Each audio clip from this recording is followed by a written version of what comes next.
What up, world? We are back for another one. All ready to get this thing going and flowing. It's your boy, Mr. D. Shout out to y'all for joining us tonight. We are the Tapped In Sports Podcast. Back for another one. Back for another week. Oh, man, we up to episode 10, man. Hey, we've been rocking. We've been rolling, dogs. Hey, shout out to my guy, Big Dex in the building, holding me down, man. Every week, he been in the building with me. Started from the bottom, now we here. Started from the bottom, now we're here. As always, we are locked in, we are tapped in to everything that's going on. We got a little bit of this, we got a little bit of that. We got some football, we got some basketball, we got some baseball. Oh, we got WWE Wrestlemania. It's coming up. Oh, it's go down. Check. Cody finished the story. All that and much more on the next episode of the Tapped In Sports Podcast. Yeah. Once again, like I said, we always got our trending topics. We got the NCAA tournament. We got the NFL offseason. It's still crazy. The WWE roundtable. NBA chime in. We got some baseball things going on as well. And, of course, we're going to talk about the NBA playoff because it's getting dicey, right? The last leg of the season. So, yeah, we got some things we're going to rap about tonight. But we're going to go ahead and get this thing popped up a little something like this. Starting with our NCAA tournament. It's still going down. I don't know how we here. Man, we done had some upsets. And we even had a Cinderella to squeak through the Phoenix, y'all. It's March. NC State took the world by storm and stole folks hard. It's been wonderful. So they redeemed the men's side because the men's side was losing on the rating. So this Elite Eight action was most definitely up to the task to get us up to the Final Four. So, of course, we got Alabama. Come on the men's side. We got Alabama. Hey, you see me? Hey, I'm attaching. Hey, I'm jumping on. Don't you worry about it. We gonna talk about it. We got Purdue. We got Purdue. And, of course, on the ladies' side, we got NC State. We got UConn, we got South Carolina, and we got Mama. There go that girl. We got Caitlin Clark rounding out the Final Four. And, of course, just dropping in, we got my guy, the Line 5, Q Will. What it do, my G? How you feeling tonight? Welcome to the show. All right, man. Just got home from the workhouse. I'm ready to, ready to get it in tonight. Grind don't stop, baby. So you jumped in right on time. We picking up at the NCAA. All right, we got the Final Four. How y'all feeling? Who y'all think is gonna come out with it?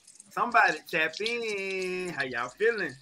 Man, I wouldn't be surprised if UConn go back to back on the men's side. It's just, I don't know. I ain't got much faith in Zach Edey and Purdue. And I could be wrong, but I just don't see them finishing it off. NC State ain't no punk, but I don't see them beating Purdue, but I don't see Purdue beating UConn. But I could see Alabama beating UConn. So it's just that men's bracket a toss up. But everybody in the women's bracket just trying to beat South Carolina because that's that junk that ain't been punched yet all year. Hey, so they sound like they do. It sound like they do then. Do what? that do season ain't hit yet, man.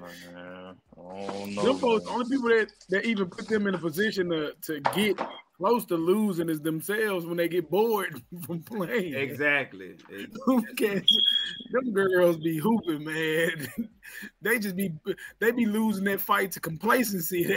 They get bored. Yep, exactly. They just get bored. That's the only thing that I see being South Carolina boredom. But I think Dawn stated she's gonna really have them tapped in, tuned in to the objective of his hand because she know. Hey, NC State, they tricky, so they coming out guns blazing. They ain't got nothing to lose on both sides. NC State, they really don't have nothing to lose, so they gonna most definitely come out gunning and running, and so they gonna be playing carefree for sure. My thing about NC State boys, though, like with old DJ Burns, our bruh only averaged 6 rebounds. Because he can't jump off the curb. But that guy ain't got nothing to do that with him taking up space around the rim. It seems like everything that come off the backboard is Zach Edey. He eat that. He got rid of. Dude went to work, but that was most definitely a battle for the ages. Him against Dalton Connect. Connect had 37. My guy had 40. It was incredible. I got some highlights of the Elite Eight because, like I said, this Elite Eight on both sides was elite. It most definitely was elite. What lower seed could you possibly see like making an upset? I know you just said Alabama. Hey, come on, roll tide, baby. Alabama got like what? 05 cats that's been in college about 4 or 5 years. Like Everybody under the Zag got huh? Man. Oh yeah, heavy. Man, they deeper than us on that 4-5 years. We only kept 2-3. They both got 4-5. Yeah, they did. They loaded up. But yeah, like them cats got good grad school degrees going. They popping around. But to be honest, I think UConn men is like South Carolina on the men's side because I believe they just getting bored because what they did Pole Illinois, that was so bad. They didn't even have to do them folks like that, dude. You let these folks go on a 30-0 run. So I think I don't know. Yeah. They got the better Hurley brother coaching, man. He wasn't infected with that Duke sickness, man. He know how to coach.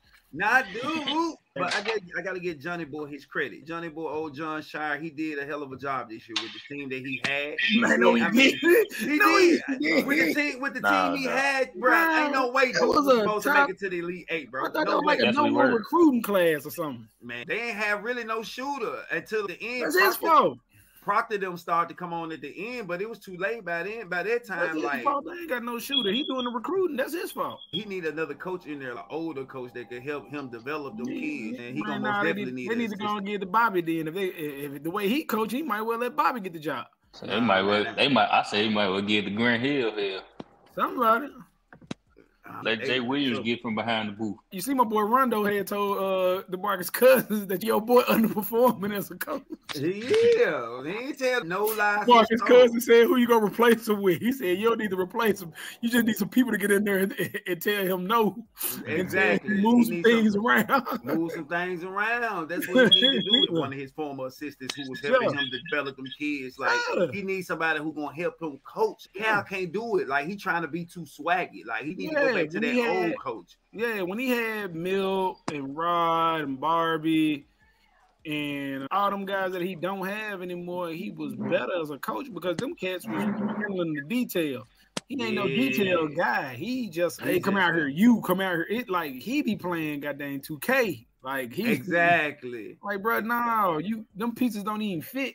Like, here's my thing. And I got nothing against like John Wall and everybody else at first year. He took with him on first year in Kentucky. But that man ain't bring not one shooter. Not one shooter along with him. Like, bro, okay, you got the best athletes. But they don't know how to break down no zone. They all 18. Like, it was just stupid.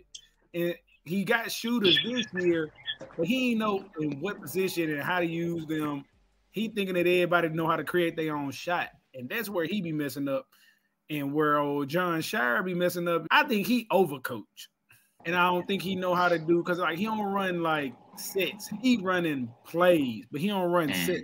You got to run sets for all them, because they got a specific skill set. They don't need to be running no college sets. They need to run skill sets based on what they do. If you get your 3-point shooter with your big man and they playing off ball, pick and roll, flash, cuts, and you actually get them in spot where they both could be successful or out there getting to the rim while them cats were shooting, that's different than him just sitting there waiting on that guy to shoot the shot. So that's why I say he ain't do no good job, especially if you've been under Coach K for 5-6 years and this is your end result. Because Phillips, he could ball. He can ball for real. Coach, Herbert Davis made it to the Final Four his second year? Yeah, he did. And that was with less talent. So with what you giving a top 5 recruiting class since you've been there and you ain't made a Final Four yet, dude underperforming his ass off. And then next year we got Cooper Flag coming in. I don't want to waste him. I don't want to waste him. He already wasted, big dog. It's a wrap. I saw him. I finally went and tuned in. Like I said, I've been hearing the hype around him, but I finally he nasty. Yeah, dude, like that. He ain't gonna know what to do. It's just like certain people don't know what to do with those things, and I think that a lot of college coaches, because they don't know what to do, they need to get away from trying to get them big names and get people that. If you want to do a system, go get guys that fit your system. If that's what you want, if the system matter more than learning the players, go get guys that's gonna fit your system. Don't go get the big names. Let the big names go to a smaller school where they're going to run sets for them. Because if you thinking that you going to let a big name get in there and they're going to want to run your system when they know their skill set and everybody know their skill set, then y'all both putting yourself at a disadvantage. All he doing is going to a big name school to say he went to a big name school. Exactly. And that's why a lot of them kids that went to Kentucky this year, that's basically, I ain't gonna even say for this year, for the last 5-6 years, that's all these kids from Kentucky have been able to say, oh yeah, I went to Kentucky. What you got to show for it? You didn't get no smarter from going there. You didn't learn more about basketball going there. It's just, if you not gonna use them kids in that way that they are great at, there's no point in getting them. Just get system guys so you can run these sets that you want to run and call it a goddamn day.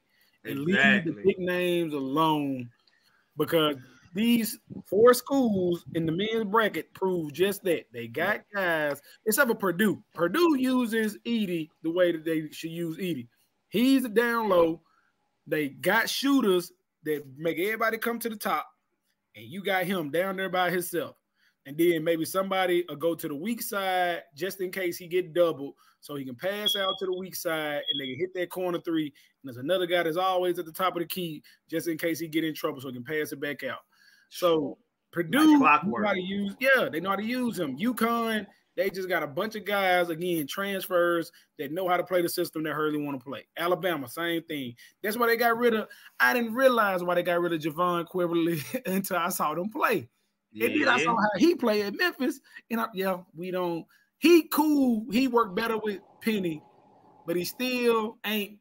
He don't want to be on that leash, and that's the problem. You got talent, but bro, reel that in, because your talent. In. If everybody else suffering because you want to do what you want to do, and everybody else just standing around, man.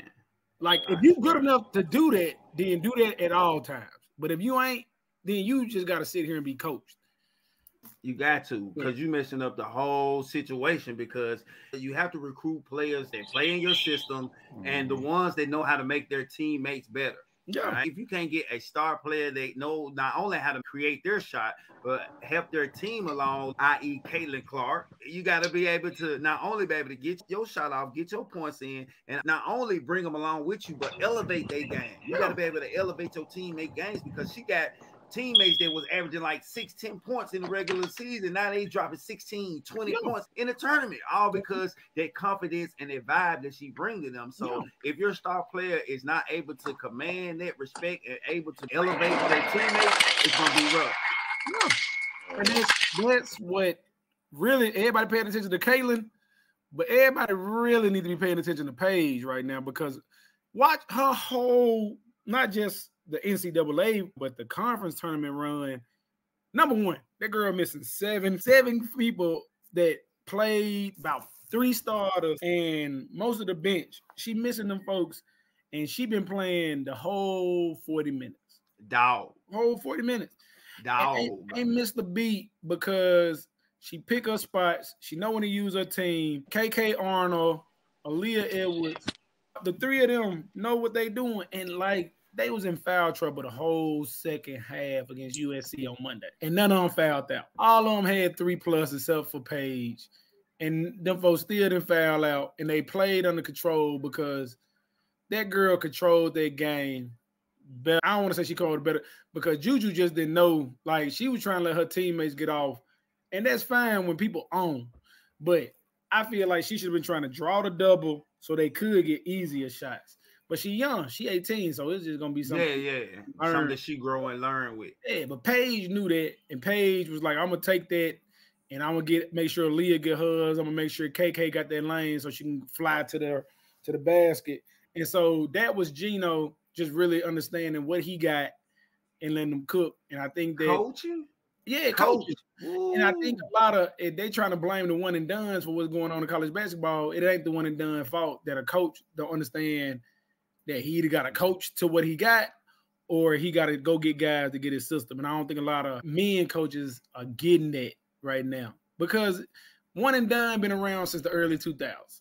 Yeah, folks ain't been like that, and people been transferring. They had to sit their year out. That was the only thing that made people not transfer much like the money, because they had to sit their year out or a semester out or whatever, and they didn't want to do all that. But folks still was one and done in it, and you still had great college teams because the systems matched. Like, the players matched the system. Like UConn, when they had Ben Gordon and Emeka Okafor, they could have went out and got more stars, but they were like, nah, we got what we need with them. them two, and we're gonna play around them. It worked like that. Yeah. And I think a lot of the newer age cats too, they got them. They was like, "Shit, I'm a 5-star too." But I was like, "You was a 5-star, but your ranking ain't as high as that guy. They don't know how to defer to one another all the time. No. They just take turns with the ball. It's Right. like open gym. Yeah. It's like open gym. Yeah, it ain't gonna work in college basketball because the floor is so compacted. Lane is compacted, and you can play zone. So it's just like all that take your turn stuff. That ain't breaking down no zone. I'm gonna just sit here and I'm gonna wait till you come to me. There ain't nobody moving, setting no screen, nothing. Yeah. So I'm gonna wait for you to gym. come to me because you ain't doing nothing. That motion and your boy Cal, he went away from that.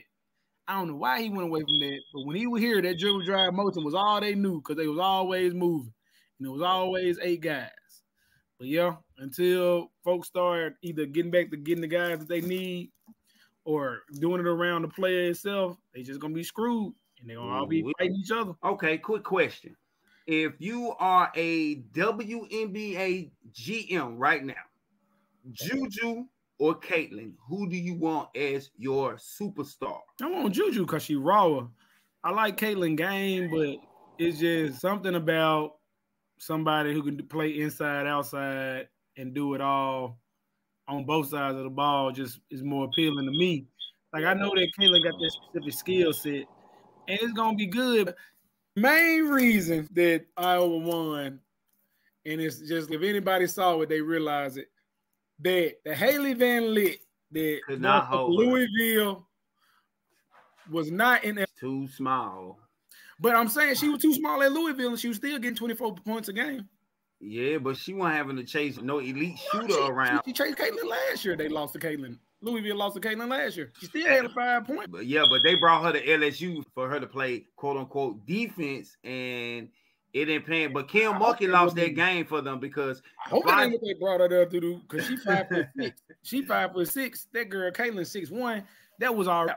Exactly. So she messed up from the jump by not putting Fly J on her because Fly J had been a lockdown defender all year. So why you go away from your bread and butter? Because some coaches overthink it, but at the end of the day, she ain't want to tie her down for the offensive side of the ball. Man, it's tournament time, man. You're a dog, man. You ain't no tie. These 18, 19-year-old kids, they be all right. Come on, man. They got the whole something. But you know what I'm saying? Like Haley should have been trying. They should have been trying to utilize her more scoring. So then you can counter them punches. Because like you said, Io was using all them folks because sometimes Caitlin was just a decoy. That's why she came out and shot that 3 at the beginning of every quarter to let people know I'm out here. So you got to come on, bring it out here. And I'm going to open up that flow. No. And she understands how to do that because she's been in that situation before. She raw, so she got more time to get better. I'm like, she already breaking the rookie scoring record. Next year going to just be even more dangerous, especially with her getting the USC getting the #1 recruiting class. Yeah, I know they bringing in some dogs around her. They got to. If she gets just 2 dogs, like it's gonna be up like it's stuck. But then you got to think about that Paige is coming back to UConn next year. It about to be prime time because if she giving it to him like this, just imagine with another year under her belt, back from that injury, back in her mode, back in rotation. Oh, it's gonna be trouble. Yeah, trouble. with the people who are injured now being healthy. It's gonna be a wrap. And he was just bitching and moaning and complaining this offseason. Like, he can't do nothing and all that. All that bitching. Man, that's what they do. That's what they do. And then he quit moaning and just started coaching, realized, hey, I can't do nothing else. You can't do nothing about it because with them not regulated and it being about the government, it's over with because it ain't no cap on it. Man, these folks going to get that bag. So it's either you finna get with it or you going to be left behind because everybody is using it as a pitching tool now. Come over here, we got that NIL money. And what you think these 17, 18, man, I'm going where that money at. Come on now. Their parents going to tell them to go where the money at because exactly. At the end of the day, you helping the whole family out. 9 times out of 10, that's more money than that's coming in anywhere in the family. Exactly. Most people's families ain't making no $100,000 a year like that. No, sir. You getting that and you in school? Yeah, let us go and get some of that while you in school. Come on now. Yeah, drop us off something. We got some bills over here. Ooh, that's crazy. Okay, but right now, with the Final Four finally set in Phoenix and in Cleveland, men and the women. So, who do y'all have cutting down the nets Final picks. Who do you have winning? Because it's going down. Talk to me. Yeah, UConn with the hostile takeover. Ooh, not the hostile. It sounds good though, but I'm gonna go UConn. My brain keeps saying Iowa women bound. I just don't think it's possible. I think it's South Carolina. Because they not going to let Caitlin deal with LSU go do it. Yeah, they ain't going for that. Yeah, they ain't going for that, not at all. I just think it's South Carolina. I just think UConn, South Carolina. And it's just going to be the teams that pretty much been number one the whole year. Go ahead and knock it out. Man, I want to say Purdue so bad. I want to say Zach Edey, man. Nobody got faith in them. It would surprise me, though. It would surprise me if they do. But what about Alabama? Okay, on the scale 1 to 10, what's Alabama chance? All the boys teams got a chance. It's like 25%. Everybody got 25% over there to me. I think y'all depend too much on them jump shots. That's the game of basketball now. Everybody's trying to shoot. It don't matter what level you is. That's what people doing now. Ain't nobody trying to go to the rim. Ain't nobody trying to dunk. We just coming along. People trying to dunk on somebody. I'm trying to bam on. That's how we. What you mean? That's how Duke just got eliminated. Oh yeah. So I mean, you gotta be versatile. You do gotta be versatile because if you ain't, you gonna go ahead and get up out of there. Quick, it's over. You see what happened to us, man. So don't be a Kentucky. But enough on that. Make sure you are tapped in because we gonna be tapped in. Shout out to y'all for coming out tonight. I got my boy Big Dex in the building. I got the Live 5Q Wheel in the building. Make sure you like, share, subscribe to the channel. Tell somebody to tell somebody. This is the Tapped In Sports Podcast. Next, I want to talk to you guys. We got about a couple of weeks into the NFL draft. I want to say about 3 weeks to be exact. We had some things to shake up in the NFL. We had some things to transpire. Stephon Diggs is now a member of the Houston Texans. All right, the wide receiver is coming in looking for a fresh start. The Pro Bowler will add a spark to an already established wide receiver core, trying to build on what they had going on last year. And we know CJ, he coming into his second year. He coming in trying to ball, and they've added Joe Mixon and Danielle Hunter. I want to know, with these new pickups, with all these moves in the offseason, does this make the Texans a favorite, not only for their division and for the conference? Somebody tap in. How y'all feel? They got the division in the bag. There's rebuilding around there for everybody but them. Yeah, we ain't got enough draft picks because we got plenty of holes in Indy. Yeah. But y'all, if y'all are smart, y'all can do what they did. But that's a big if. I think ballot time is up, man. But yeah, they definitely got their division. Time will tell on the conference because with the way, I don't know what was up with KC this offseason. I ain't like it. They just didn't do enough to keep what was working there because, again, I know they feel like their offense the most potent thing in the world, but that defense was the one that kept them in their game against San Francisco. So I don't like what they did as far as that go. I'm done believing in the Buffalo bullshit because they ain't got enough. Yeah, Josh Allen, my boy, but I don't know, man. Yeah, Baltimore, they who they are. I don't know who they are. They who they are. I just don't know who that is. Has there ever been anybody, like, who do we bring up the AFC West as far as anybody other than Kansas City? No, nobody. I mean, you used to talk about Jay Herbo, but Harbaugh there now. It's over with. So you don't think they could finish possibly second behind Kansas City over there? Who did? Who could? Chargers. Can they finish second in the division? Yeah, in their division. They over in the West. I pray they above Las Vegas and other person, Denver. I pray to God that they above them two teams. Okay. I don't know what that was just a little side note. I just wanted to ask real quick. What's that mean? Because Denver could win 2 games this year. Man, Las Vegas probably gonna be decent because Pierce ain't a bad head coach, but I pray that they're the second best team in that division. But if they ain't, that says a lot about them. Houston could go far because CJ, he a sponge and he a competitor and he's smart and he don't try and overdo nothing and he got weapons. He been like that kid been smart since Ohio State. And the only thing that stood in his way of being a national champion was us. That was it. Like, Spade, if he didn't play the University of Georgia that year, Ohio State probably would have won the national championship because they were going to kill TCU. But I think we were the only thing that stood in his way as far as that go. I don't see anybody else. Maybe if Miami get their shit together, but Got no faith it's in a them. lot of it's a lot of talent in that conference, but it ain't a lot of smart football being played. Yeah, so as long as my boy old Shiesty stay healthy, it could be them three: Kansas City, Cincinnati, Houston. It could be them three. Them the three teams that look like they got their shit together the most in the AFC: Kansas City, Houston, and Cincinnati. I don't know. I'm intrigued to see when my boy Tomlin got up his sleeve too, man.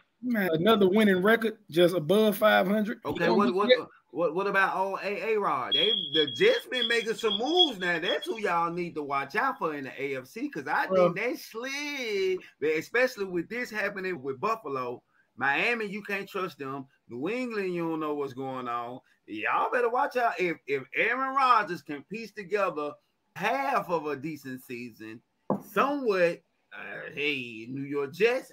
Hey, I don't know if I'm sipping the Kool-Aid right now, but I think the Jets might be all right because they already had an elite defense. You are. And then they added Tyron Smith. They added some more pieces on the defense. Aaron, you can play halfway decent. I don't drink that Aaron Rodgers Kool-Aid no more because I drank it for so many years when Green Bay was getting that man everything he needed to win, and all he was doing was failing. So it just ain't no different. New York finna give him everything he needs to win, and he's still gonna fuck up. I don't know what it is. I really don't know what it is. I couldn't tell you. Man, he said he's gonna run for president. I don't know. I can't tell you why Aaron Rodgers can't put it all together when he got all that talent. I couldn't tell you. I believed in it. He's one of the most talented quarterbacks in the history of the game. Just like Dan Marino was one of the most talented quarterbacks in the history of the game. Don't mean shit. Drew Brees, one of the most talented quarterbacks in the history of the game. All of them, one Super Bowl apiece. Because somewhere, I don't know what it is. I think they've got too much faith in their arm and not enough faith in their teammate. I'm gonna say it's all about matchups and who they get to. Like they always run into somebody who's just flat out better than them. I'm just saying, like that time Tampa Bay, they lost to Tampa Bay and Green Bay lost to Tampa Bay. It was Tom Brady was doing one thing that Aaron Rodgers wasn't doing. And that was letting the game come to him. Literally, you got running backs, use them. You got the flat, use it. Every play ain't got to be deep down the field. Everything ain't got to be no post across. Everything ain't got to be pretty. Some things can be ugly and just work because all you need is another first down until you get inside the 10-yard line. And then you got to get in the end zone. So my thing about Aaron Rodgers is he always trying to be pretty.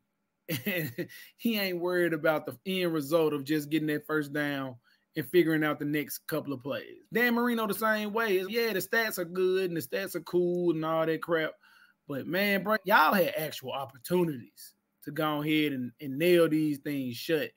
But y'all too worried about just throwing these perfect passes instead of just getting y'all a little dink and dunk for 3 yards and seeing if that man can scurry for another 6 or handing it off or throwing it in the flat to your running back and letting them get 5, 3, and then you may be doing a little fake or a little end round or up the middle just to get another first down. Because it's just about getting another first down until you have to score. You ain't got to throw deep posts all the damn time because, like, you're not really making the defense work because all I got to do is take away the middle, and then you looking around confused trying to scramble and figure out what your next read is. I'm ahead of you then. I'm ahead of you because you trying to figure out your next read because you were so hung up on that post or that deep out. Fuck that. Give me a little short or give me a little pass out of the backfield and let him get 3-4 yards and we can figure out the next play. That's why you got 4 downs. That's why you got 4 downs. And I don't, for the life of me, Josh Allen, make my head hurt. Because that man should never be behind the chains. He should never be behind the chain because at the end of the day, just like Patrick Mahomes rarely is behind the chain because like he will make them look simple. That man been throwing to no-name people for the past 3 years. Man. I know that man third string tight like the backup. I even know when the man gonna get the ball. I know when he gonna get the ball. I've watched enough Kansas City games and if everybody else is covered, I know that man wide open. Wide open. And I know that Patrick Mahomes gonna go to him, and I know he ain't even gonna second guess it. He ain't gonna Kelsey cut off, guy on the outside flat, cut off. Damn, I'm going right here to the tight end. He don't care. He gonna get it to them cats. And these other guys, they don't have enough faith in all their weapons because if it ain't the big name guy, then they confused when they got to throw it to the other person. Oh my God, Dak Prescott included. Like, damn, boy, they in the NFL. Throw to them.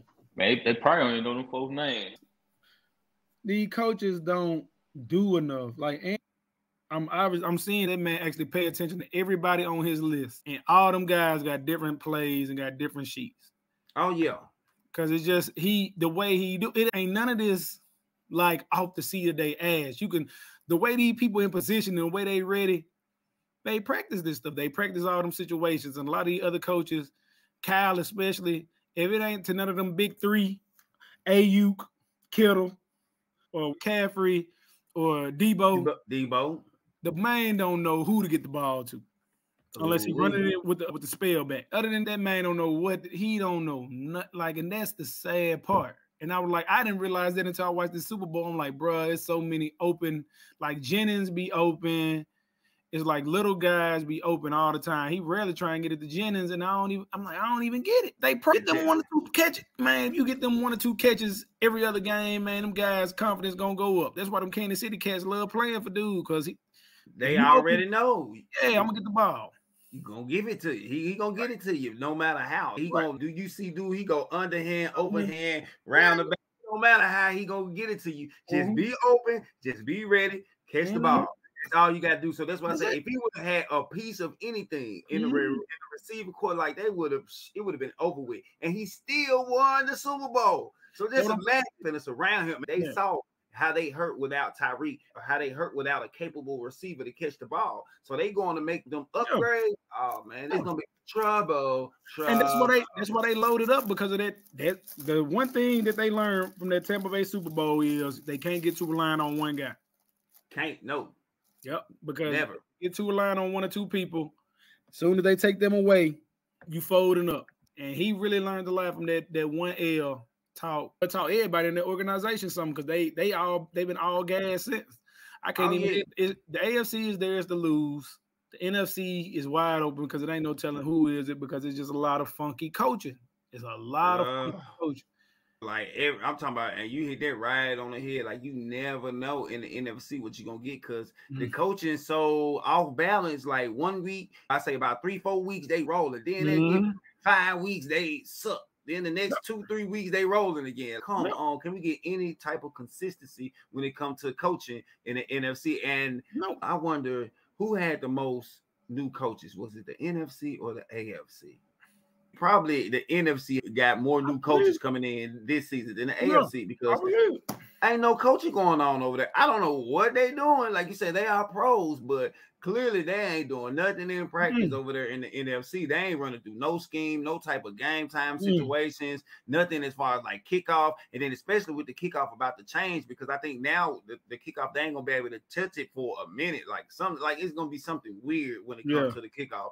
Again, it's probably the kicking game is probably one of the biggest factors because it can be won on a field goal, lost on a field goal, outside kick, a punt return. Like the kicking game is probably one of the most vital parts of the game. And now people trying to do away with kicking. They really want to do away with kicking because it's caused so much confusion. So it's gonna be crazy this year. But I think, like I said, it's gonna be something to watch out for.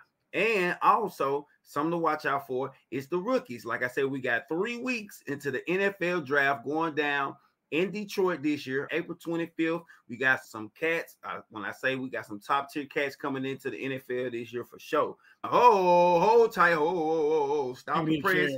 Stop the press. What it do? My dog is in the building. The tricky trade. G How. What it do, my boy? Hey, I only got one thing to say. We are the New York Knicks. Oh, let's go. I keep telling y'all.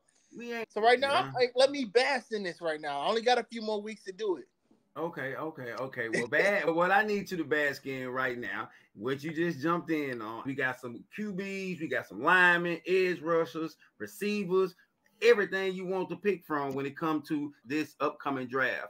which draft pick do you think is starting day one in the NFL? We know two that's gonna start day one wherever they at. It's gonna be Caleb Williams and Marvin Harrison Jr. Definitely. I think if Jaden Daniels goes to Washington, which is what it's looking like more than likely, I think he's going to start there because Sam Howell obviously didn't get the job done last year. He had a pretty good season, but he still didn't get the job done. So they're going to try and get Jaden Daniels in there and get him acclimated to that offense. And I think he's going to start as you get later into the first round. If it's going to be like offensive tackles or guards or something like that, I'm sure they're going to get plugged in, especially if they're getting picked that high. They're more than likely going to be starters right out the gate because they were obviously a need for that team. As you get closer to the bottom, like the 23rd, 22nd, like around where Jay McCarthy and all them are going to get picked, because I think Jay McCarthy is going to go to the Vikings, even though they said they wanted old buddy there that they got now. I think that was just they want him there because he's a journeyman and he can train up JJ. But like him and then like Bo Nix, I got him going to Denver. I think around that area is where it's gonna start shifting a little bit. Like they might play a little bit preseason, they see how they do, and then they make a decision going into this. But I think everybody probably within the first maybe like 15 picks, they're all gonna be like, here's your playbook, let's get rolling. You part of the first team. Oh, I just want to show QL. Hey QL, what we talking about? Man, what we talking about? You look like Costco Spike. Hey, I'll be that. Hey, just remember, man. Hey, matter of fact, we got a new one. Underdog Fantasy. All you gotta do is use the code name Knicks or Knicks Tape. Either one works. And you get $3 towards your next bet. That's $3. Hey, plug it in. Let's go. So who y'all think? Who else? Okay, so besides we got Caleb Williams, maybe Jaden Daniels. Do you think Michael Penix, wherever he's drafted, do you think he is a day one starter in the NFL? It depends on where it is. Right. I believe that is true, Q. But at the same time, I don't know, man. I don't think he's that grand, man. I know he beat my Oregon Ducks twice. I still think Bo Nix has a better. I still think that Bo Nix has a better overall health. And to me, I think he throws a better ball. I think that Michael Penix is a great quarterback, and in regards to the line that he was playing behind was really good. I think that was the biggest difference when Oregon played Washington. Washington's offensive line was a lot better, so he was having time to just throw it to Rome Odunze after he's 30 yards down the field. Why Bo Nix run from the best conference of college football? Because he had a horrible line in that division. He's playing behind one of the worst offensive lines. Same with Robbie Ashford. When he went there, he left Oregon and went to Auburn. They had a terrible line. He damn near got killed every game.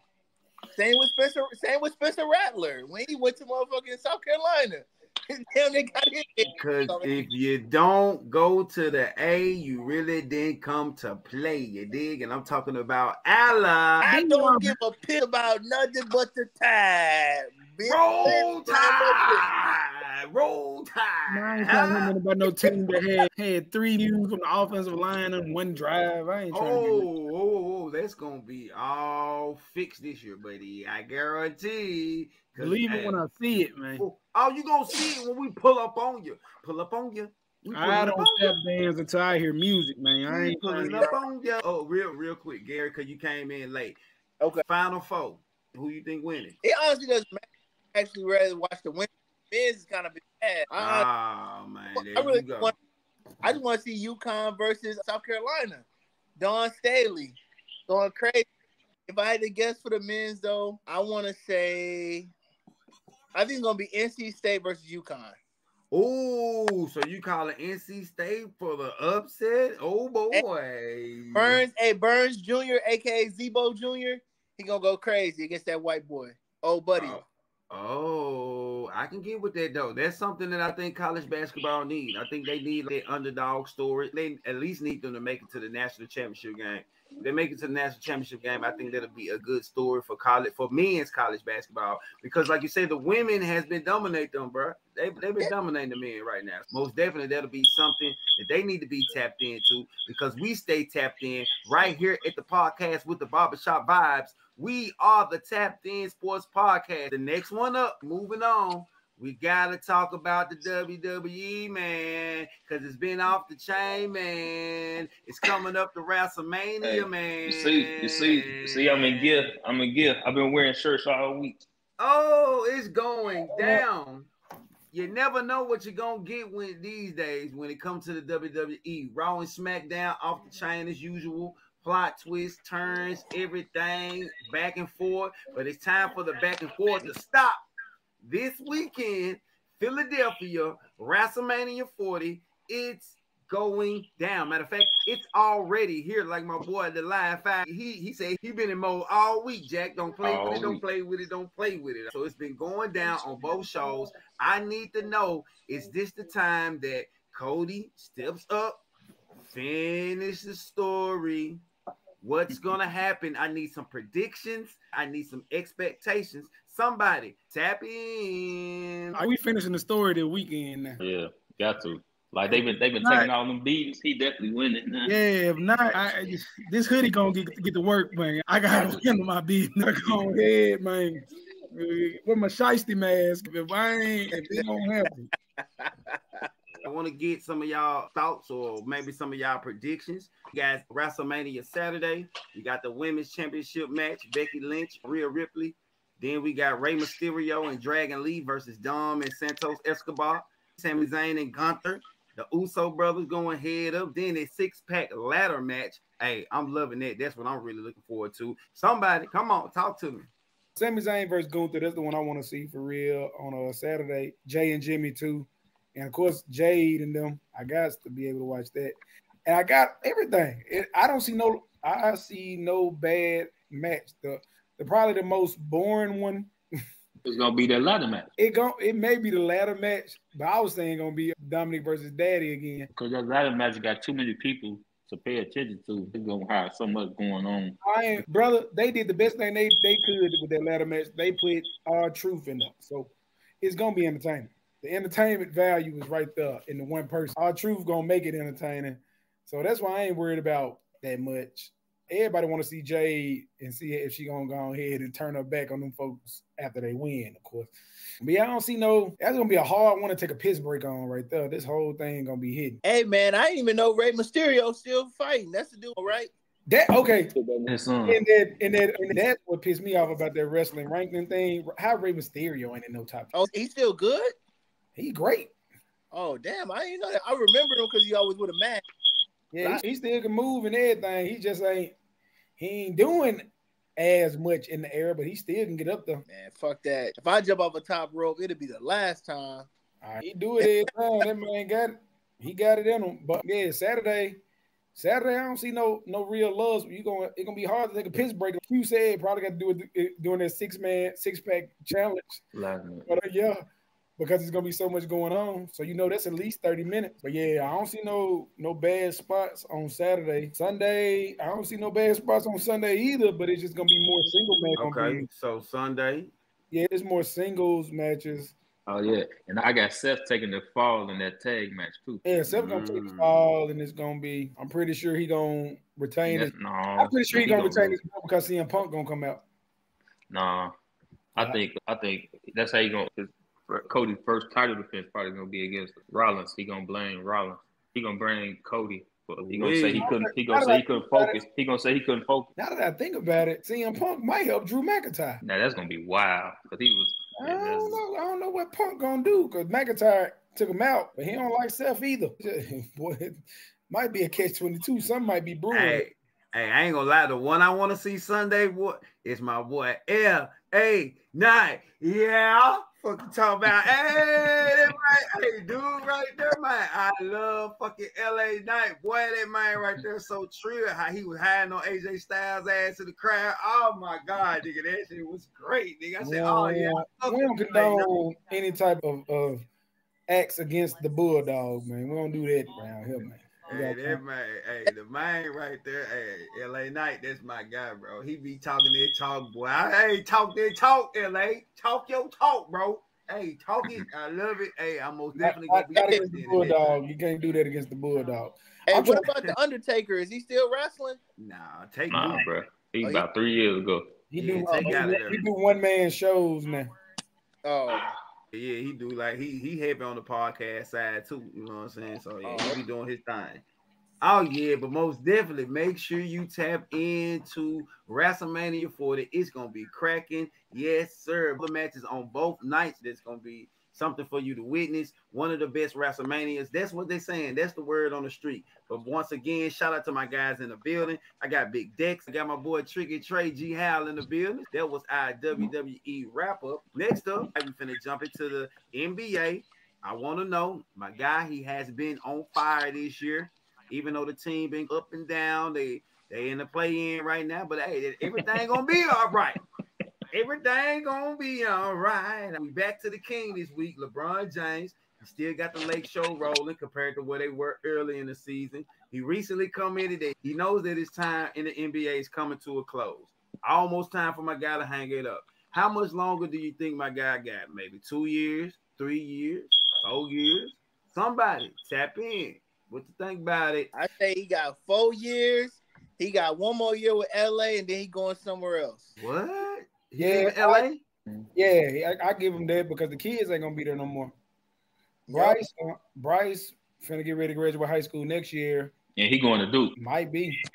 He might go play with his brother. I'm pretty sure that Bryce and Bronny might come out the same year, and then LeBron gonna leverage that into trying to go wherever they go, because that's where it seemed like. Because Bryce, he probably one and done, even though he don't play much at Sierra Canyon.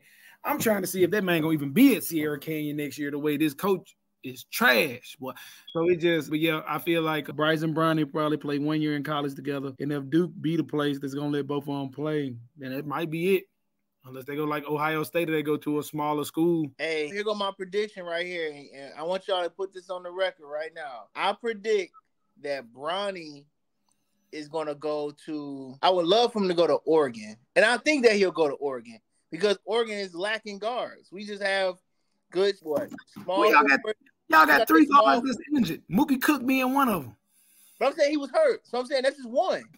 I'm saying like Bronny. I think Bronny will be for like Oregon. Cause we just lost one of our guards. I think Bronny. I don't see Bronny going from playing with a McDonald's American to going to play with another one. Cause Cooper Flag gonna be coming out next year, right? Yeah, he won it down. It's over with. And he's going to Duke. So I just don't see that happening. So I see him going somewhere. I think he's gonna stay in the Pac-12. The Pac-12. Saying he gonna go to the rest of something. It gotta be some more 5 and 4.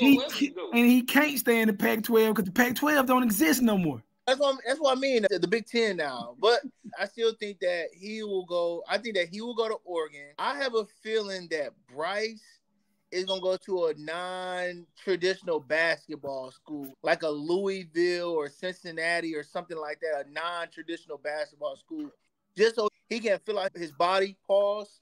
And actually get real acclimated with his position. Because you got to think about it right now. Bryce is tall for his age, but when he go to college, he's not going to be that tall. I don't think he's going to be a point guard or a shooting guard, so he's going to have to be like a small forward. So I don't see him just going somewhere like a Duke, Kentucky, UConn, Gonzaga, Tennessee, and he's going to get bullied. So I think he'll go to a smaller school like a Cincinnati, a Louisville, something like that.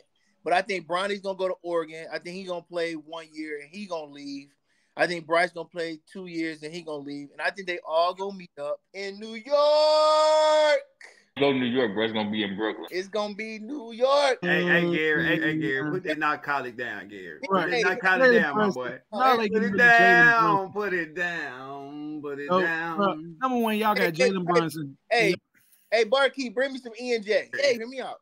I believe that they all going to end up in New York just because that is the Mecca. Why not end your career in the Mecca? Because y'all owners still there. But think about it. All the positions that we have are already locked up for like the next 3 to 4 years. So we don't really have any big contracts coming up anytime soon. So by that time, I think we'll still keep. I think the only person we'll be close to giving out another contract to in the next 4 years will be Jalen Brunson and Josh. I think Josh Hart got a 2-year deal. And then we have Jalen Brunson at the 1, Bronny at the 2. Man, come on, man. Get off there. Get off that narcotic, cuz. Come on, man. I ain't even let you do that, Gary. Get off there, bro. Come on, man. No, sir. We are not finna do that. Gary, for real. I'm telling you, man, it makes perfect sense for them to end in New York. New York is the prime place to. Ain't nobody coming to New York, man. But look, that'll be the prime location for Bronny and Bryce to start their career. Oh and my God. If you LeBron, you end your career in New York. It just makes perfect sense. Gary. Hey, Bron it's a better chance Bron gonna own the new expansion team and they all play for them, and he still on the team while he playing. Hey, so you saying Bron gonna own the Flint Tropics? Man, somebody. Las He Vegas. ain't gonna be no Nick. He ain't gonna be no Nick. James, is Dolan still an owner? He's about money. He's about money. He could care less about any other bullshit. He's all about the bread. My boy, Big Dex, how long you giving my guy, man? How long you giving him, man? He said that you been kind of quiet on it. Literally about like you said, 4 years, because the kids will be able to get in and you get them in there. You play 1 year and you go ahead and call it a wrap. Because Bronny gonna need that another year to develop, obviously, because he had that heart issue. And then Bryce come out the year after that, so they're gonna play together that 1 year. Because I'm assuming Bronny gonna stay in college 3 years now, unless he just have a super sophomore year and then he gonna pull out and come on in. But other than that, I'm pretty sure he's gonna stay to play with his brother, and they're gonna both come out at the same time, and they're gonna play with their daddy, and then he gonna go and call it a day and sit it down. If that ain't go activity, that ain't go behavior, man. Hey, or he could do the Udonis Haslam approach and just be sitting on the bench until they go and get in the league. He don't even know how to pronounce DNP around this motherfucker. Man, stop. Man, don't even know what it is. Hey, stop it, bro. I on the bench. He might be like UD on the bench. He don't know. The motherfucker see that DMP by his name. He gonna be confused. What does that mean? Bro gonna hang it up before he go sit on anybody's bench. No, sir, not LeBron James.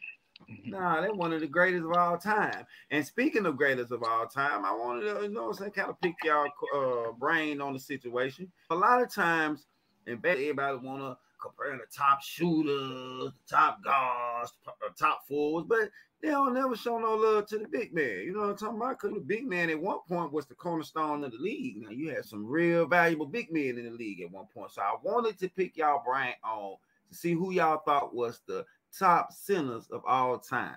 We got a lot of names out there. I know most people going to go Shaq, put Shaq in the top, but there's some other people out there that was doing their thing. Tap in. Shaq, number one. Of course. Hakeem and Wilt after that. Put them wherever you need to. And then put Bill Russell after them. And then put Kareem after him. And that's it for me. That's a good list. I ain't mad at that. I ain't mad at that at all. Go ahead, Q. You got it. I got George Mikan, Greg Ostertag.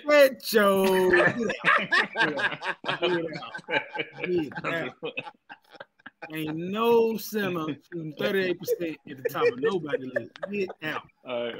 In no particular order though. Will, Jabbar, Russell, Jokic, and Shaq. All about Joker, but I'll wait till he gets more years on them. That ain't bad. But that's the funny thing. People don't like my GOAT list because they don't like my GOAT top 5, so I leave it alone. Hey, Slick, three of my favorite centers play for the Lakers. I got Shaq, Kareem Abdul-Jabbar, Paul Gasol, Bill Russell, and then Hakeem Olajuwon. Paul Gasol was that nigga, yo. He was that dude. Gary, why you put a white man on that list? Paul Gasol got busy. I would say my fellow Nick Ewing, but Ewing got dunked on too many times, man. I'm sick of that. They might put a white man on the list. I ain't gonna lie. He will put a white man. He put the Joker. Joker ain't white. He European.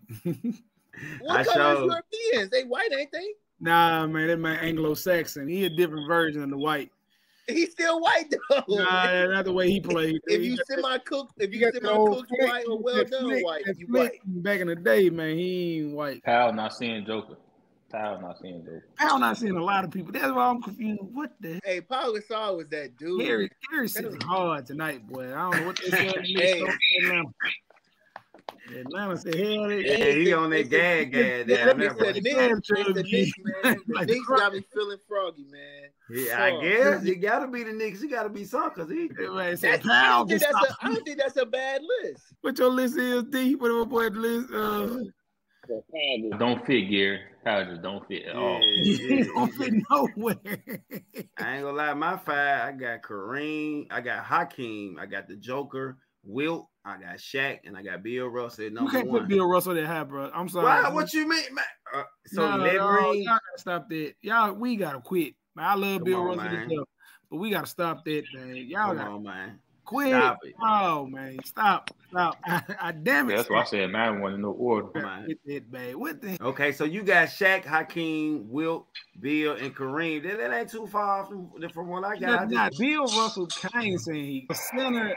I can't see him be center because of what other guys did in the paint as far as scoring and dominating. Like he was a great basketball player. That's why I say people don't like my top 5 basketball players ever because I base it just on basketball. And he in there. And my top 5 basketball players of all time, of course, Bron, him, Joker, KD, Scottie Pippen. But like people hate that list. Wait, you ain't say Mike? Nah, because he ain't all around. The other kids I name all. I don't think Mike the GOAT, but he ain't all around, man. I can't. Nah, he ain't all around. He ain't all around. Hey, I got a question. If he's not all around, how you make all defensive teams? I don't see Harden winning all defensive teams. Because he jumped the passing lane, Q. They gave him that because he jumped the passing lane more than anything. And even though he had 2 steals, the defensive liability based off the fact that him always jumping that passing lane left for his team being at a disadvantage more times than not because he kept jumping the passing lane. He won Defensive Player of the Year over somebody who had a better defensive rating than him and then another person who had a better defensive percentage than him, both of them being Mark Eaton and Hakeem Olajuwon, based off the fact motherfucker was trying to sell shoes. It ain't have nothing to do with the fact that man could fucking play defense. Y'all got to let that go. Hey, I got you stupid as hell, dude. Man would guard Jeff Hornacek and Reggie Theus. What the hell? Man, chill out, man. Dex, you sound delirious, my guy. Delirious. I'm not delirious. I actually watched it. I'm like, have y'all ever watched 80s and 90s basketball as a yes. It's the driest shit in the world, bro. We done with the 90s. That shit was trash, bro. Hey, because I was looking back, because I was watching the Mark Jackson podcast. Shout out to Mark Jackson. Hey, we here, baby, we here. Hey, I was watching some of his highlights when he was at the Knicks. I watched some of the highlights from Rod Strickland. Them niggas was getting busy out there, yo. They was getting busy. You watching highlights. I'm saying watch the whole game. Hey, but I'm saying, that's what I'm saying. Nowadays, you're going to have, it's probably another few more years, you're going to have niggas the size of the Joker coming down between the legs and finger rolling. And exactly. Because they got more skill. I don't want to watch. I don't want to sit here and watch cats do stuff. I can see cats go. I can go to the Croc Center. I can go to YMCA. I can go to an intramural game, and I can see them cats playing like the 80s and early 90s. 1 second, Dex, your pusher man just got here. Hey, let me get. I don't want to watch something I can watch people actually do. I want to watch people hit. I want them to put that on the string like Trey. I want them to bag that jump down and hit 2 moves. Oh, okay. I don't want to see this garbage ass shit where they packing the lane because ain't nobody got no jumper. Hey, that's my thing. Wait. Back with Mike. This is my problem with y'all. This is my problem with y'all when y'all say that. Oh, anytime we was in the gym hooping growing up, I never called foul. Shut that line. Kansas City. You can't have honest conversation with grown men, man, because they swear they never call foul. But that's why we couldn't play. Give me. It's the game, bro. You foul me, I want my ball. You know what I'm saying? Me, I'm calling. The games we played, especially at night, when we had to sneak in that gym at night and play, one game took 40 minutes. Why? Yeah. Get to 12. You get 12. Dex, ain't nobody trying to lose. Ain't nobody trying to lose. So now, Dex, the only time I can recall calling foul playing basketball growing up in Detroit, Michigan, is when somebody physically wrapped their arms fully around you to stop from trying to win the game of 21 or something like that. But if you can, in the words of Young Jeezy, that might be your hood, but around here, bro, one game took about an hour and a half because everybody would call. And we're going to shoot for it if we got a disagreement. If you call a foul playing basketball in Detroit, you're going to catch a foul, get an elbow or a fist to your chest. It sound good until you go somewhere and that ain't what happened. I play I done been to the shy and play ball. You going to respect the caller. You going to shoot for the ball. y'all might even throw hands for 3-4 minutes, and then y'all gonna get back to it. But anyway, the game's gonna take a long time because people gonna call foul because nobody want to. Me, you, and D, we out there playing for free. Ain't no money on the line or nothing. That emotion. Pay millions of dollars, and you get tapped on your wrist. They ain't calling the foul though. The referee murdered. LeBron is getting his love. Boy, I watched the whole game. Because I was like, I gotta see these beat ups. And here go the thing I learned because I watched the 3 back-to-back series that he played the Knicks. It was 4 hard fouls. 4 total? 4 total in 3 years. 3 of which came from Charles Oakley, his homeboy. Oh my goodness. The other on him. The other hard, they was beating the shit out of Scotty. Hey, that was the era of that basketball though. So I'm not gonna compare. They were trying to wreck Scotty because they thought he was a no. So this is the thing though. I'm not lying and saying Jordan was out here getting murdered. Them folk, you couldn't even breathe on him. Doc Rivers literally was guarding that man. He was guarding that man. That was the series they went up 2-0 on the Bulls, and Jordan came out and Pippen scored like 29 points. They was up 2-0 on the Bulls. The Bulls won by 20. They was up by 20 in the third quarter. After the third quarter, Jordan had 12 points. 12 points. But this is the thing though. That's what I'm saying. I'm not gonna compare eras because to me, the era of the 80s and 90s to me was more of an actual like run plays type basketball, and you find the opening and you get the shot. Whereas now he had no jumper. So that's but I'm saying, where is it now? It's like everybody's an athlete, so they be able to make they can make their plays. But I'm just what I'm saying. Back then, you would have to do like different motions and back screens and cuts to make the pass to get the ball because everybody's not that athletic or they're not that skilled. So it was a trash. That's what I'm saying. It's a trash league. If you supposed to be the best, these supposed to be the best basketball players in the world. And these folks ain't got no bag. No majority ain't got a bag, and they the best. But I'm saying, look at the list that D just put up. The list of the centers. Shaq will own every center in the league right now. Everyone. He will own everybody. Wemby. He will own Chet. He would own every center in any era, bro. That's Shaq. Like that damn near that whole first row would. I'm just saying, who stopped him when? Who stopped Shaq when? Yeah, when did somebody stop Shaq? Looking for him. Exactly. So it don't matter. That's what I'm saying. It don't matter when Shaq play. I'm just saying. But I know one thing. I know Patrick Ewing ain't getting off today. What? Hey, Patrick. You gonna get Patrick will at least a 15-15 game. He gonna be Rudy Gobert. You right. He gonna be right there with Rudy. 15 right there with Gobert. Hey, but the thing is though, Patrick Slick will be a power forward. And today, he got no choice. He can be but I'm saying he can run the floor. So I'm saying he'll be a decent player in that league now. He gonna get a double. He gonna be 15-15. But here go the thing. Them knees bad, big dog. Them knees been bad since 86. We flying. I'm saying that Patrick Ewing and that picture right there, if you put him in today's league right now, he'll be a dog ass forward. Easily. When we get that rebound, he better take off. If not, wait back there, big dog. Like I said, wait till we come back down, my G. We're gonna be right back. Like I said, that whole first row, that whole 5 on the first row would annihilate today's game. And that's what I'm saying. It's not even simply off of just like athletics. They just are very skilled at what they do. Yeah. If it's Bill Russell will kill today. Because the pace pull-up jumper. The pace slower now than it was when he played. Bill Russell getting to it. The same thing. Hey, it don't matter. Because if I gotta run a play so Shaq can get a back cut to get a bounce pass and then dunk that bitch, ain't no different than motherfucking Jason Tatum coming down there pulling up a 15-footer. The difference is Shaq playing 28 minutes now because he wheezing. We know Shaq didn't go out there in condition. We know that. But Bill Russell gonna show out because Bill Russell was a track guy. Will Chamberlain was a track guy.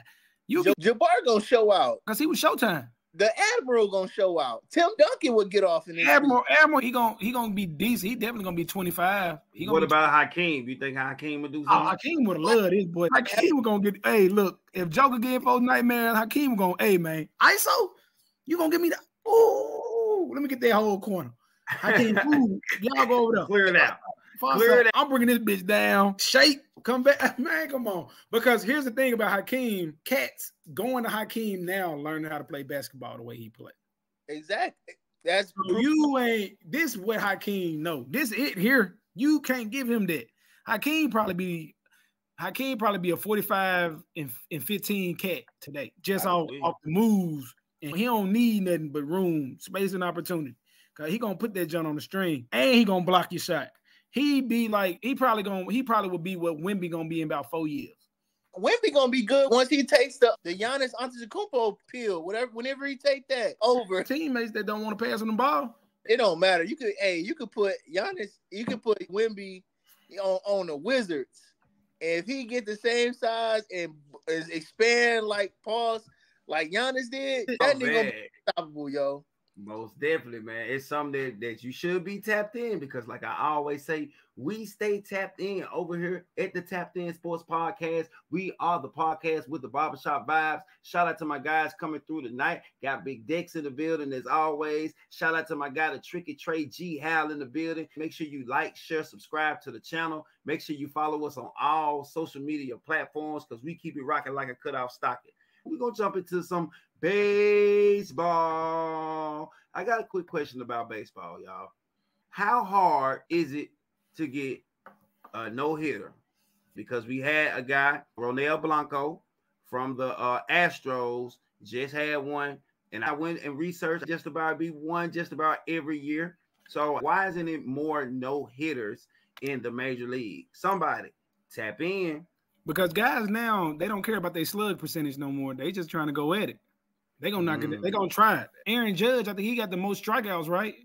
Since he joined the professional baseball, but I think he also got the most home runs. So I don't think, like back in the day, people used to pick their spots. Now, nobody care. They're going to take their hit. If it's inside that box, if it's where they want it, middle of the bat, top of the bat, if they can get on that joint and get some air under it, they'll take it these days.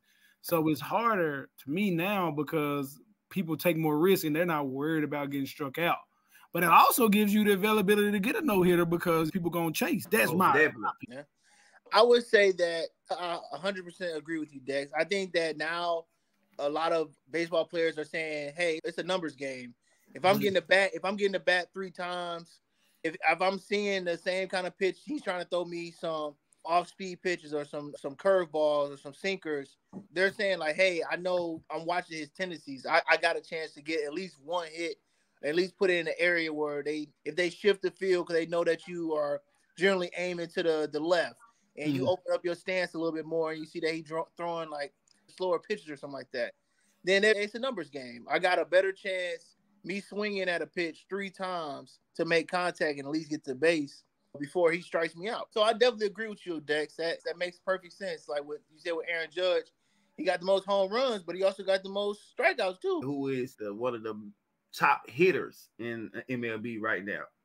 Of course, we got Aaron Judge. I like old buddy from the Phillies, Harper. Bryce Harper. Yeah, okay. Bryce Harper.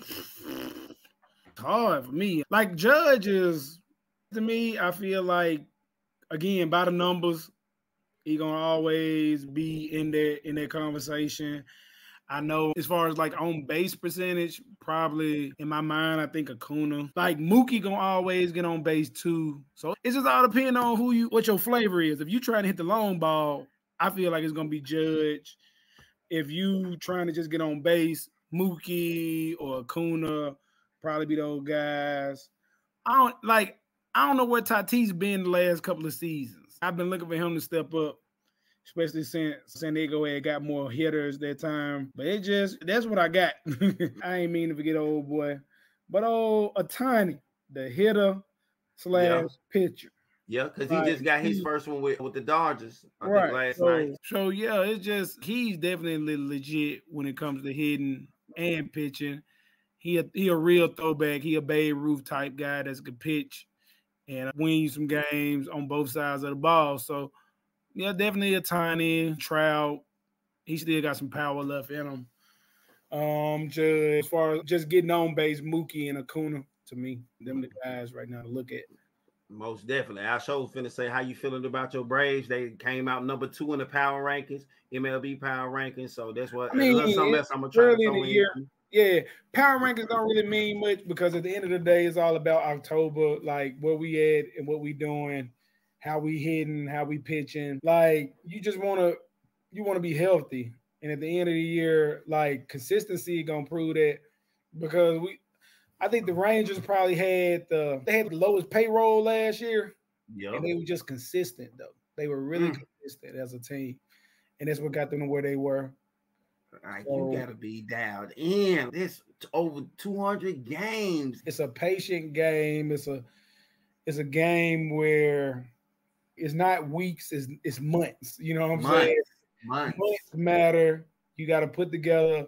A lot of teams can have a horrible beginning, but if they put the August, September together, and they can kill and they can go in and they can handle business.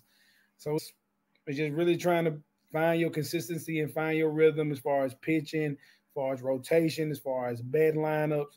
Everything matter. Every detail matter because that one detail that you're off by, I think but Hal had touched on it earlier. It's just I can't realize based off of how you were pitching to them early in the season, I'm gonna widen my stance. And instead of trying to go left center, I'm gonna go right center, or I'm just gonna try and get on base and go between the 2 and the 4. So now I'm just stay in the park. I'm gonna stay in the park. I'm gonna hit the gaps between the pit. You know what I'm saying? Between second and third. Exactly. I'm gonna stay in the park. I ain't gonna take it. I'm gonna look for those openings based off of how they adjusting because they're watching me, and I gotta play chess too. It doesn't become about everybody else until after the ball get hit. Like else comes in after that. That's something that we're gonna be tapped into always here at the Tapped In Sports Podcast. We try to bounce around here. We got football, basketball, baseball, wrestling. Shout out to my guys once again. Big Dex, Tricky Trey in the building. We gotta jump back to the NBA because, like my boy came in, he Knicks ready. He swear they going to the Eastern Conference Finals. But I want to know, looking at the playoff picture, which team do you think could honestly make a real push to eliminate one of the top dogs in each of these conferences? Which one, y'all? We got a lot of good teams out there. We got New York, Cleveland, Indiana, LA. We got the Mavs with Luka, Kyrie, then even Zion down in New Orleans. They trying to make a little push down there. Okay, New Orleans, I see y'all. So somebody tell me which one of these teams can make a push. Tap in. It's Dallas just simply because they got 2 cats that can go off for 40 or 50 at any time they want to. I don't think any of these other teams listed really got that except the Clippers. But the Clippers don't even know who they are right now. They don't. Like, I respect New York as a basketball team just because of how hard they play. But it's just when you look at, like, the depth isn't there right now based off injuries. I don't know when they're going to get OG back at 100%. Orlando just don't got the experience to me. And Cleveland, they just injured as hell. Halliburton in Indiana, he just ain't the same because he's just trying to play and limp through it. OKC ain't experienced. New Orleans ain't experienced. It's just really like everything point to Dallas because even though Luka 25, that man been going to war with the Clippers like every year he been in the league except for last year. Like he played them tough and he been playing against two-way people that can guard him. And now he got Kyrie that can space out the floor. And they got shooters, and he keep his head up. So out of the people listed, definitely Dallas. I can't count New York out just because of how gritty they are. But other than that, that's all I got. If we stay in the fourth spot, we're gonna play the 5th seed, which is Orlando, because they're just gonna drop 1.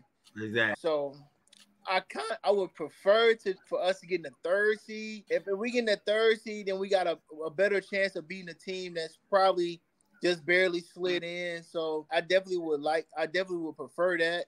So that means we would probably play like the Pacers or who's the 7th seed in the East? I think it may be Philadelphia. So I definitely don't want to see fucking what's his name? Definitely trying and Embiid back. What you think about that? He just came back first game. He trying to get his basketball body and rhythm back and going. But if he can come back and get back established, they possibly could make a push. Because Tyrese Maxey, he's been holding it down for them since Embiid been out. He's been out since January. And once Embiid get his way back going, Embiid may be able to put some things together and possibly lead them on a nice little run for sure. And who's the 8th seed? Indiana should be in the 6th, and Miami 7th, and Philly is going to be the 8th. Yeah. I guess when I look at it like that, then I guess the 4th or 5th slot probably is the best slot for us then, because I don't want us to be in third. I don't want us to be in second and have to play Embiid first.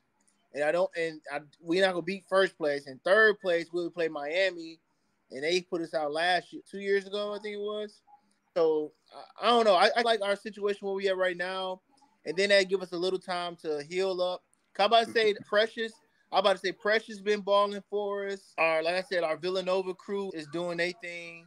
It's just we just pretty much aren't gonna have a power forward. We just gonna play 2 centers and then just hope Hardenstein can hold his own at power forward, because I know Mitchell's gonna play center, and then we can put whenever OG come back, and we just go from there, man. Just gotta get it out the mud. But I think we got a chance to make it to at least the second round for sure, and then from there it'd be tough, because I know with us being, if we're the 4 seed, we're gonna end up playing the 1 seed before they go to either go to the championship or we put them out. So wow.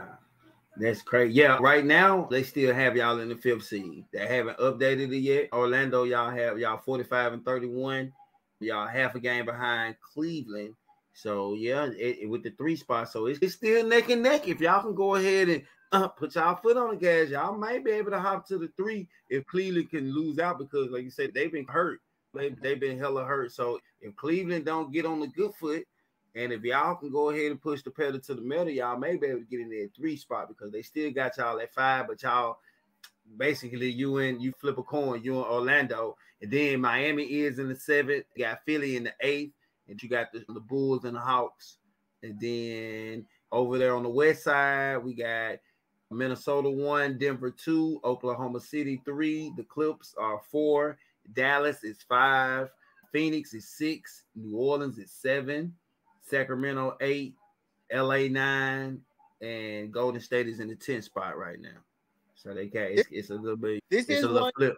This is one thing I can say. I believe that we're not going to have the Lakers or Golden State in the playoffs this year. I've been looking at the different teams that's in right now, and I don't see it happening. I think New Orleans is going to probably win out for the rest of their season. I think that what's his name has been playing good too, Dallas, and like you said, Kyrie or Luka can either one of them go out and get 40 a game and go crazy. So I don't foresee them dropping any. So I really don't see the Lakers or Golden State being in it this year. And to me, honestly, it's a good thing, because that's gonna put pressure on the owners to make some changes. Because Golden State, they just been out of it, man. Steph is sick of Draymond and all the antics that's going on. Clay look like he just want to go into a nursing home and hoop with some old folks for a little while. And then Clay got off tonight. Hey, Clay might wake up now. Nah, Clay right now is fighting for him to get a job somewhere else, because they definitely letting his ass go at the end of this year. Wow, that's a hot take right there, my boy. It makes sense. They've been together. They won 3 championships together? They won 4. Oh, they won 4 right? altogether. So yeah, they won 4 altogether. Time he can go somewhere else. Draymond can go do podcasts and wrestle from time to time. From there, they just rebuild. I think that Steph is going to be their focal point. Of course.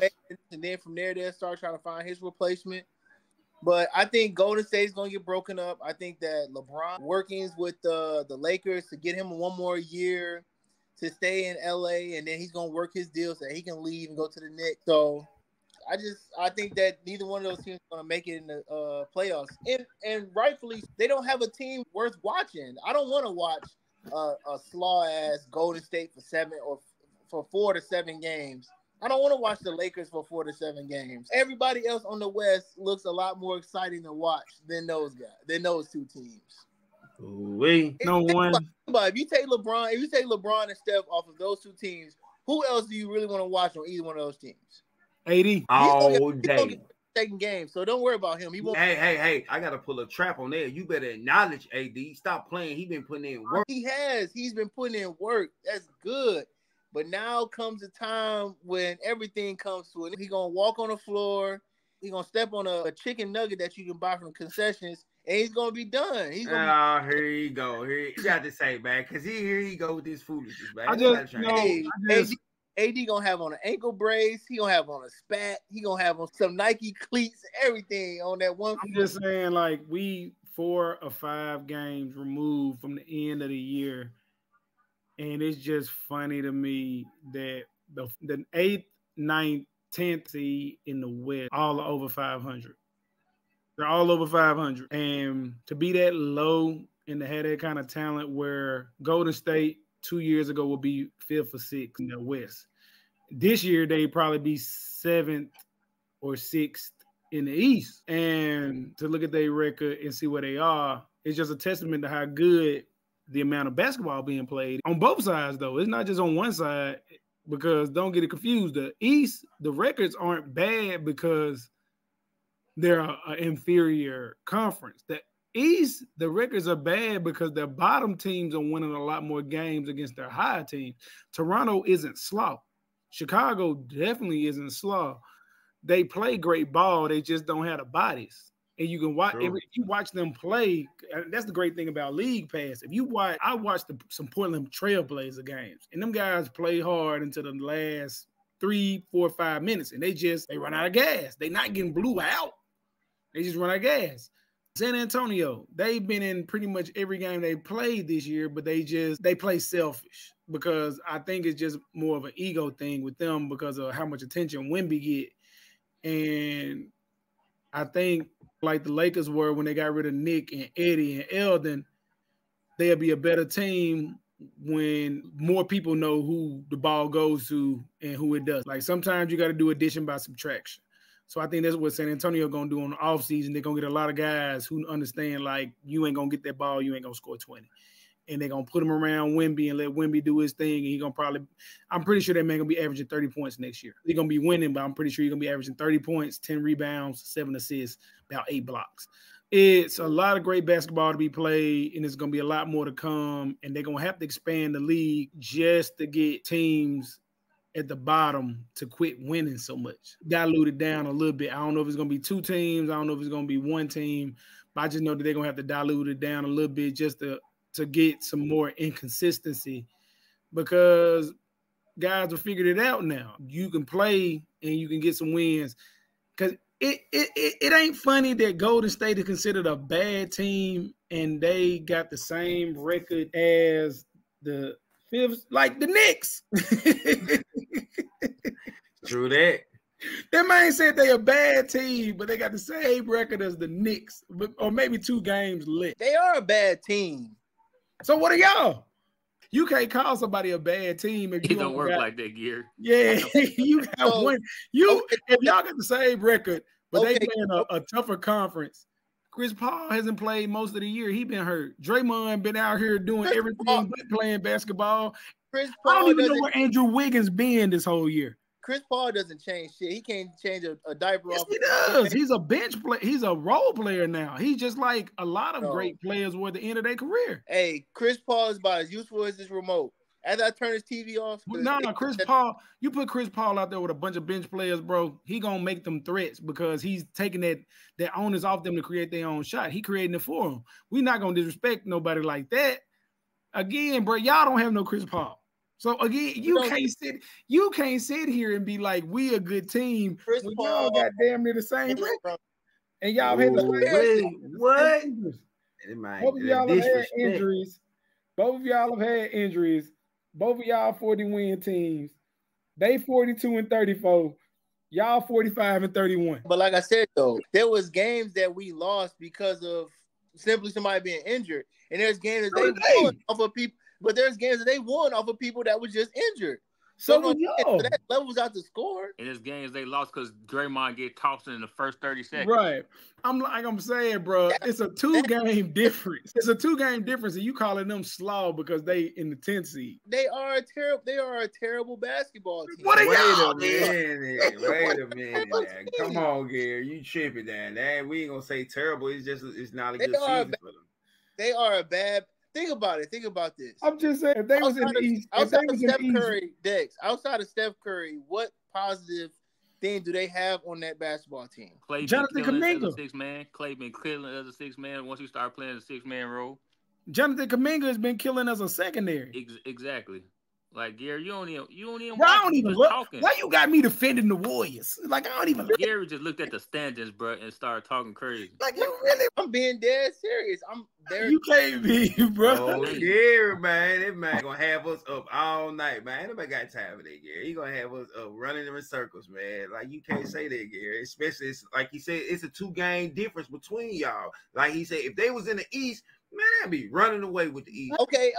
Put this way. All right, then. Since you want to hop in on this D, so Alabama had the same record as Tulane. Y'all still equal? Fuck no. Okay, then.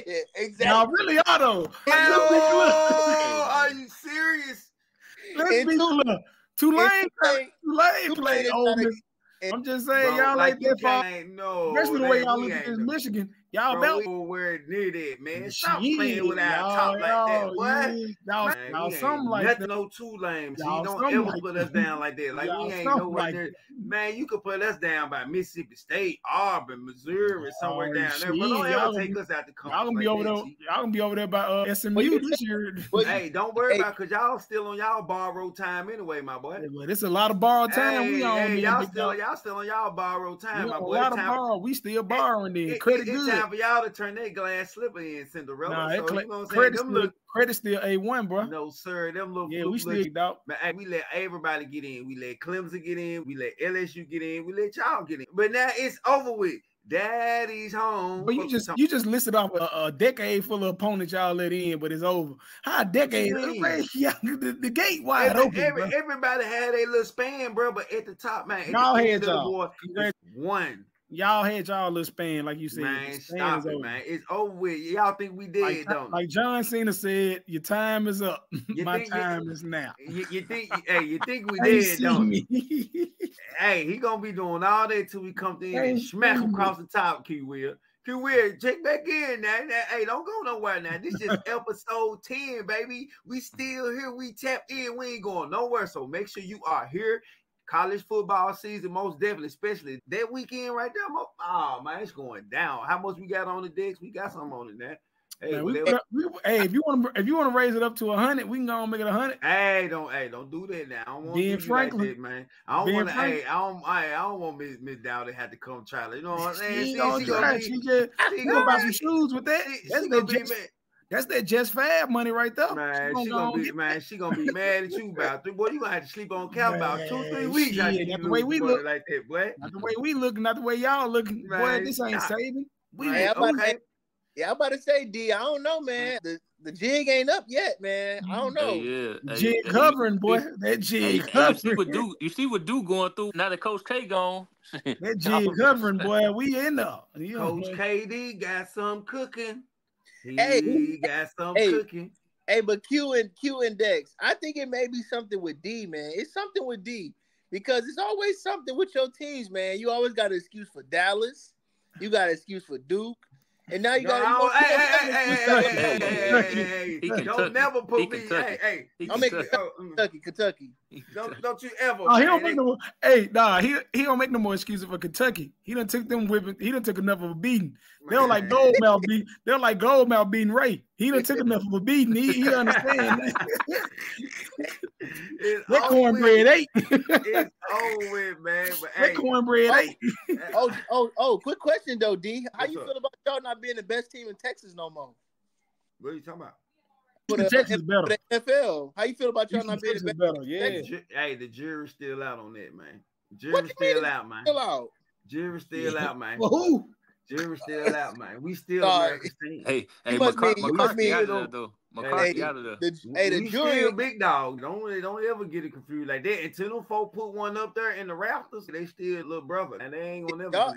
Y'all championships that's in the rafters, that boy's depleting. It don't matter. Them bitches still up there. They got cocaine on it. We got one in the 2000s. Y'all ain't seen one since mid 2000s, my boy. You know what I'm talking about? mid like y'all right now, my boy. But that's enough time tonight. I gotta thank my guys. As always.